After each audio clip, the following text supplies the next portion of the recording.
Hello friend, स्वागत है आपका हमारे यूट्यूब चैनल आबिल एजुकेशन में। तो आइए आज हम शुरू करते हैं प्रश्नावली 5। प्रश्नावली 5 में दिया हुआ है समांतर श्रेणी। तो समांतर श्रेणी क्या होती है? सर्वप्रथम ये जानेंगे कि समांतर श्रेणी होती क्या है। समांतर श्रेणी जैसे कि नाम से ही पता चल रहा है कि समांतर श्रेणी,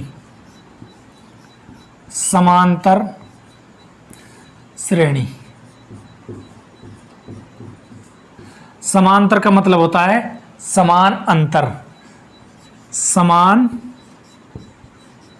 प्लस में अंतर। कहने का मतलब एक ऐसी श्रेणी जिसमें समान अंतर होता है वो समांतर श्रेणी कहलाती है। वो चाहे कोई सी भी श्रेणी होती है कि उनके पदों के मध्य जो अंतर होता है वो समान होना चाहिए। जैसे 1, 2, 3, 4 जो ये संख्याएं हैं ये सभी ये भी एक समांतर श्रेणी के रूप में है, क्योंकि 1 में 1 जोड़ेंगे तो 2, 2 में 1 जोड़ेंगे 3। कहने का मतलब जो इसमें अंतर है समान है वो 1 का है, इसलिए ये भी एक समांतर श्रेणी है। या 1, 3, 5, 7 ये भी समांतर श्रेणी है। इसमें 2 का अंतर है, 1 में 2 जोड़ेंगे 3, 3 में 2 जोड़ेंगे 5, 5 में 2 जोड़ेंगे 7।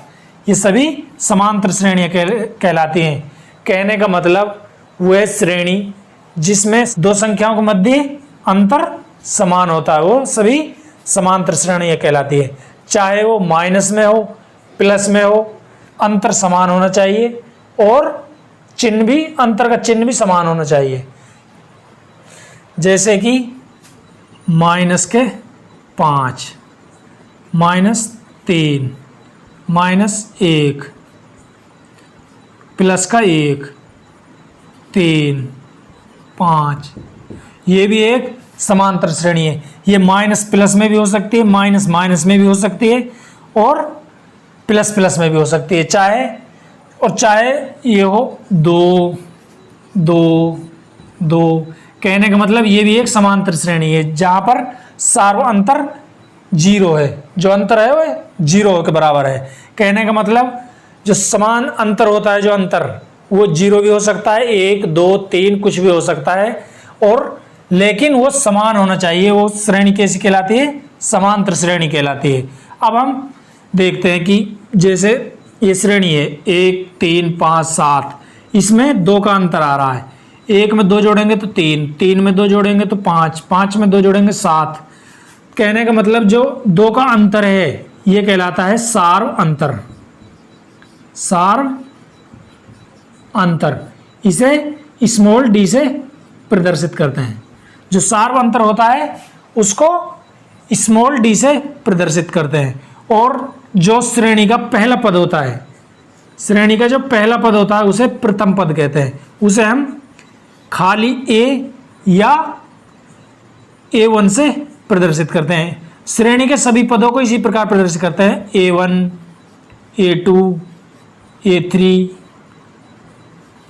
a4 ये सभी श्रेणी है और श्रेणी के पद है प्रथम पद, द्वितीय पद, तृतीय पद, चतुर्थ पद। ये सभी श्रेणी के पद कहलाते हैं।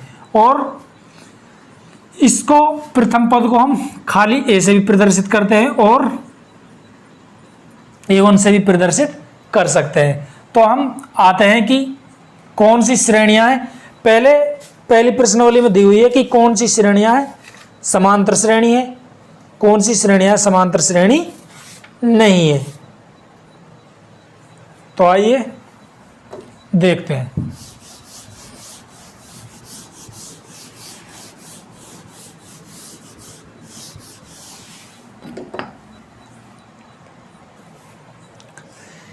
इसमें कुछ घटनाएं दी हुई हैं, इनको हमें पहचानना है कि ये समांतर श्रेणी है या नहीं है। प्रत्येक किलोमीटर के बाद का टैक्सी का किराया, जबकि प्रथम किलोमीटर के लिए किराया 15 है और प्रत्येक अतिरिक्त किलोमीटर के लिए 8 रुपया। अब हम देखते हैं प्रथम किलोमीटर का किराया है, प्रथम किलोमीटर का किराया है जो वो तो है प्रथम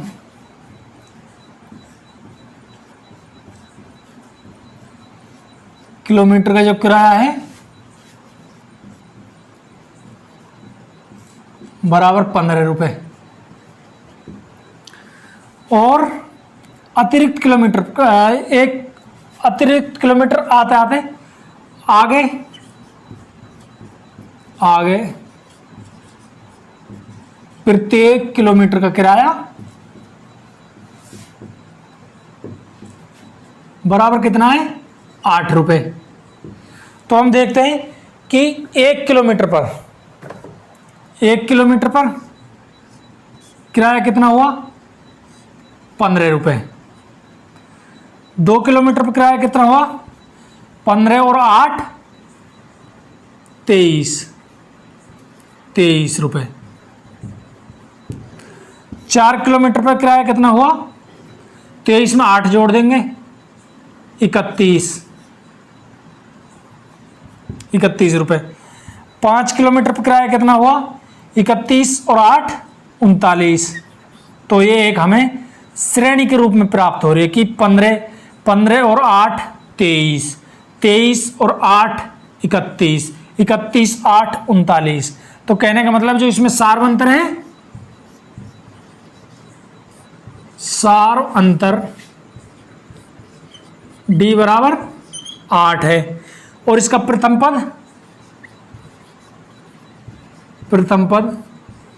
a बराबर 15, जो कि 15 और सार अंतर इसका 8 है। इसलिए एक समांतर श्रेणी है, क्योंकि इसमें समान अंतर आ रहा है। 15 और 23 में अंतर समान है, 23 और 31 में अंतर समान है, 31 और 39 में भी अंतर समान है, इसीलिए एक समांतर श्रेणी है।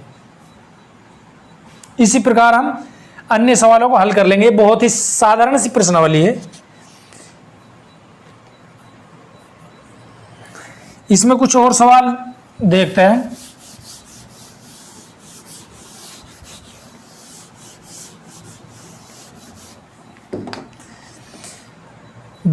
दी हुई समांतर श्रेणी के प्रथम 4 पद लिखिए, जबकि प्रथम पद a और सार्वअंतर d दिया हुआ है। इसमें सार्वअंतर d भी दिया हुआ है और प्रथम पद भी दिया हुआ है। हमें सिर्फ 4 पद लिखने हैं, बहुत ही आसान है। जैसे सवाल दूसरे का है पहला, इसमें दिया हुआ है प्रथम पद a बराबर 10 और सार्वअंतर d बराबर भी 10। तो बहुत ही आसान है। किसी भी श्रेणी का यदि प्रथम पद और सार्वअंतर ध्यान हो तो उस श्रेणी को लिखा जा सकता है। जैसे a प्लस डी, कोई भी श्रेणी इस प्रकार होती है, a plus 2d, a plus 3d, और इसी प्रकार आगे बढ़ती जाती है। कोई भी जो श्रेणी होती है यदि उसका प्रथम पद और सार्वअंतर ध्यान हो तो उस श्रेणी को लिखा जा सकता है। इस प्रकार जो मानक श्रेणी होती है वो इस प्रकार होती है। अब हमें a की जगह 10 रख देना है और d की जगह भी 10 रख देना है, तो ये बहुत ही साधारण सी श्रेणी बन जाएगी। यहाँ पर 10 और d की जगह 10 और 10 20। यहाँ पर 10 और 10 का 2 से गुणा करेंगे, 20 और 10 30। इसी प्रकार 40 50। तो कहने का मतलब ये समांतर श्रेणी हमें प्राप्त होती है। 10 20 30 40, हमें 4 पद लिखने थे जो कि हमने 5 लिख दिए। ये एक समांतर श्रेणी है। हम इसे इस प्रकार लिख सकते हैं, और हम इसे वैसे ही अपने मन से, प्रथम पद क्या है 10, सार्वअंतर को जोड़ते हुए जाना है। सार्वअंतर क्या है 10 को 10 में जोड़ा 20, फिर सार्वअंतर को जोड़ दिया 30, फिर सार्वअंतर को 30 में जोड़ दिया 40। इसी प्रकार ये हमें समांतर श्रेणी प्राप्त होती है।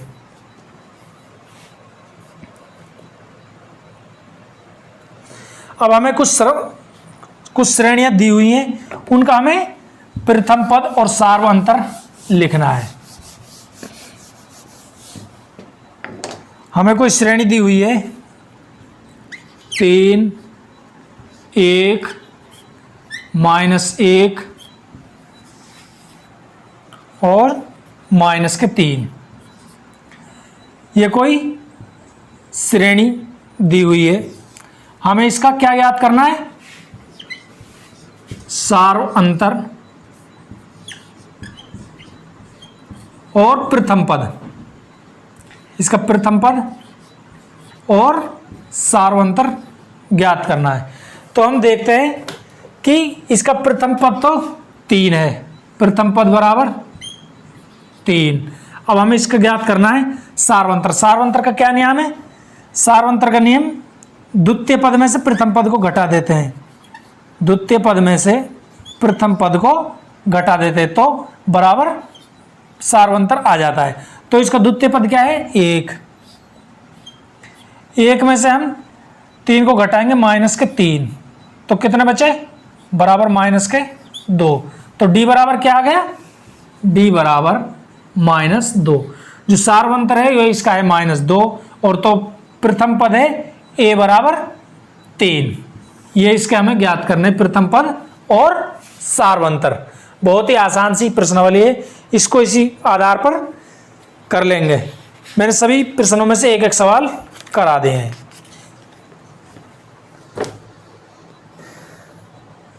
ओके फ्रेंड, सेकंड प्रश्नावली को देखते हैं हम नेक्स्ट वीडियो में। यदि आपने हमारे YouTube चैनल को सब्सक्राइब नहीं किया है तो सब्सक्राइब करें, लाइक करें। धन्यवाद।